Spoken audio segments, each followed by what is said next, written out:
रीवा जिले के सिरमौर विधानसभा के ग्राम पंचायत रौली अंतर्गत आने वाले छोटे से गांव कैथी के हालात आजादी के 75 साल बाद भी नहीं बदले हैं। यहां के ग्रामीण आज भी सड़क जैसी बुनियादी सुविधा से वंचित है। हालात इतने खराब है कि बच्चे स्कूल जाने के लिए नदी नालों को पार करने को मजबूर है। बरसात के मौसम में यह स्थिति और भी भयावह हो जाती है। गांव वाले खुद बांस के पुल बनाकर नालों को पार करते हैं और किसी तरह अपनी रोजमर्रा की जिंदगी को आगे बढ़ाते हैं। सड़क और पुल निर्माण के लिए वर्ष 2022 में ग्राम पंचायत सरपंच दीपा तिवारी ने भूमि पूजन भी किया था। ग्रामीणों को उम्मीद जगी थी कि अब शायद उनकी पीड़ा खत्म होगी, लेकिन भूमि पूजन के बाद आज तक कोई निर्माण कार्य शुरू ही नहीं हुआ। सरकार जहां कागजों और मंचों पर बेहतर स्वास्थ्य, शिक्षा और सड़क सुविधाओं के दावे करती है, वहीं कैथी गांव की तस्वीर इन दावों की पोल खोलती नजर आती है। ग्रामीणों का कहना है कि यहाँ न सड़क है, न पानी की सही सुविधा, न स्वास्थ्य केंद्र और न ही बच्चों की शिक्षा के लिए बेहतर व्यवस्था। बरसात में बच्चे स्कूल जाना बंद कर देते हैं क्योंकि रास्ते पूरी तरह से बंद हो जाते हैं। किसी ग्रामीण के बीमार पड़ने पर परिजन बांस के सहारे झोली बनाकर मरीज को कई किलोमीटर दूर अस्पताल तक पैदल ले जाते हैं। एम्बुलेंस गांव तक नहीं पहुंच पाती। ग्रामीणों ने एक दर्दनाक वाकया भी बताया, जहां एक गर्भवती महिला को प्रसव पीड़ा हुई। गांव वालों ने बांस की झोली बनाकर उसे अस्पताल ले जाने की कोशिश की, लेकिन रास्ते में ही उसका प्रसव हो गया। महिला अस्पताल तक भी नहीं पहुंच पाई। यह घटना बताती है कि आजादी के इतने दशकों बाद भी यह गांव अपनी बदहाली से आजाद नहीं हो सका है। मोटरसाइकिल तक वहां आसानी से नहीं पहुंच सकती, पगडंडियों से होकर गांव तक जाना पड़ता है। ग्रामीणों का कहना है कि आज तक कोई हमारी परेशानी देखने तक नहीं आया। ग्रामीणों का यह भी दर्द है कि जनप्रतिनिधियों ने कभी उनकी सुध नहीं ली। जब सिरमौर विधानसभा से भाजपा विधायक दिव्यराज सिंह से इस मुद्दे पर सवाल पूछा गया तो उनका सीधा जवाब था, इस पर मैं कुछ नहीं कहूंगा, आपको जो लिखना है लिख दीजिए, हमें कोई फर्क नहीं पड़ता। विधायक का यह गैर जिम्मेदाराना रवैया यह सवाल खड़ा करता है कि आखिर इन ग्रामीणों की सुनवाई कौन करेगा। वहीं जिला पंचायत सीईओ मेहताब सिंह गुर्जर ने इस मुद्दे पर कहा कि यह मामला मीडिया के माध्यम से संज्ञान में आया है। उन्होंने आश्वासन दिया है कि जल्द जांच कराई जाएगी और पता लगाया जाएगा कि किस विभाग की लापरवाही के कारण सड़क और पुल का निर्माण अभी तक नहीं हो पा रहा है। साथ ही उन्होंने समाधान कराने की भी बात कही, लेकिन बड़ा सवाल यह है कि आखिर जिला पंचायत सीईओ को मीडिया के माध्यम से संज्ञान लेने की जरूरत क्यों पड़ी। क्या सरकारी तंत्र की नाकामी इतनी बड़ी है कि उन्हें यह भी पता नहीं चला कि जिले के गांवों में क्या समस्याएं हैं। ग्रामीण बताते हैं कि वे कई बार कलेक्टर, सीईओ और विधायक तक अपनी समस्या पहुंचा चुके हैं, लेकिन नतीजा ढाक के तीन पात ही रहा। आज सवाल सरकार और प्रशासन दोनों से है कि आखिर कब तक कैथी गांव के लोग बांस की झोली और अस्थायी पुलों के सहारे अपनी जिंदगी काटते रहेंगे।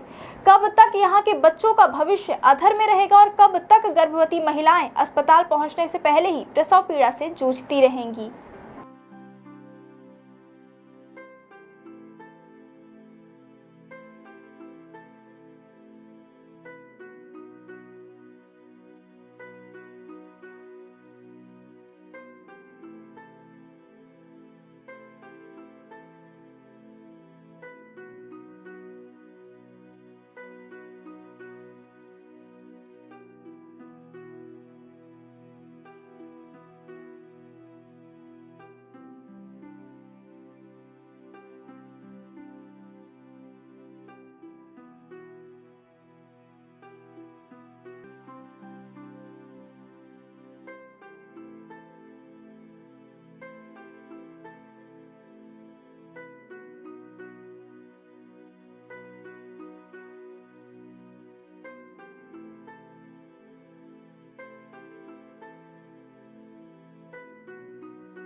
सकता है। 2022 में भूमि पूजन हुआ था, ग्रामीण बहुत परेशान हो गया।